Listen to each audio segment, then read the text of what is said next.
மதிமுகவில் ஜனநாயகம் என்பது இல்லை என கூறியுள்ள மல்லை சத்யா, தொடர்ந்து புறக்கணிக்கப்பட்டால் அண்ணா பிறந்த நாளுக்கு பின் அடுத்த கட்ட நடவடிக்கை குறித்து ஆலோசிக்கப்படும் என தெரிவித்துள்ளார்.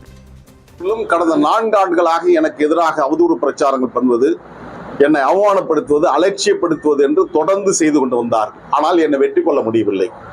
இப்பொழுது என்ன செய்வது? இவனை என்ன செய்தாலும் வெற்றி கொள்ள முடியாத சூழலில் நான் நேசித்த, என் நெஞ்சில் வச்சு பூஜிக்கின்ற என் அன்பு தலைவர் வைகோ அவர்களையே இதன் முன்னால் நின்று எனக்கு எதிராக இந்த அபாண்டமான பழியை சுமத்தி இருக்கின்ற காரணத்தினால் நாங்கள் இந்த உண்ணாநிலை அறப்போராட்டத்தை மக்கள் மன்றத்தில் கொண்டு செல்கின்றோம். இல்ல, குறைந்தபட்ச ஜனநாயக பண்பு கூட துரையிடம் இல்லை. ஏன்னா இப்படி ஒரு பிரச்சனை ஏற்படுகின்ற போது ஒரு அரங்கத்தில், ஒரு அறையில் உட்கார்ந்து விவாதிக்க வேண்டிய உட்கட்சி ஜனநாயகம்.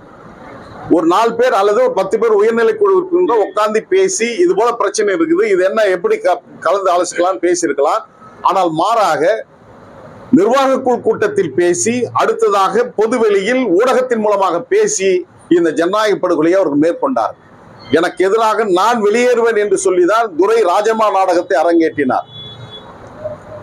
அண்ணா பிறந்த மதுரையில் நடைபெற்ற போது நான் எந்த பொறுப்புக்கும் வரமாட்டேன், உங்களை அழகு பார்ப்பேன் என்று சொன்ன துரை 2 நாளில் தன்னுடைய முடிவை மாற்றிக்கொண்டு கட்சி எடுக்கின்ற முடிவுக்கு நான் கட்டுப்படுகிறேன் என்று சொல்லி மீண்டும் நாடாளுமன்றத்துக்கு போட்டியிட்டார். மறுமலர்ச்சி விலகி மகன் திமுகவாக மாறி இருக்கிறது என்பதுதான் எங்களுடைய பொருளாக இருக்கிறது. நானும் எங்களை சார்ந்த எங்களுடைய தோழர்களும் புறக்கணிக்கப்பட்டால் இதே காஞ்சியில் அண்ணா பிறந்த இந்த மண்ணில் அண்ணாவுடைய பிறந்த நாளை நாங்கள் அனைவரும் இணைந்து ஒரு எழுச்சிகரமான பிறந்த நாள் விழாவாக நாங்கள் இந்த மண்ணில் கொண்டாடுவோம். SRMPR passenger vehicle expo 2.0 Nandambakkam வர்த்தக மையத்தில் ஜூலை 31, ஆகஸ்ட் 1 மற்றும் 2 தேதியில் நடைபெறுகிறது.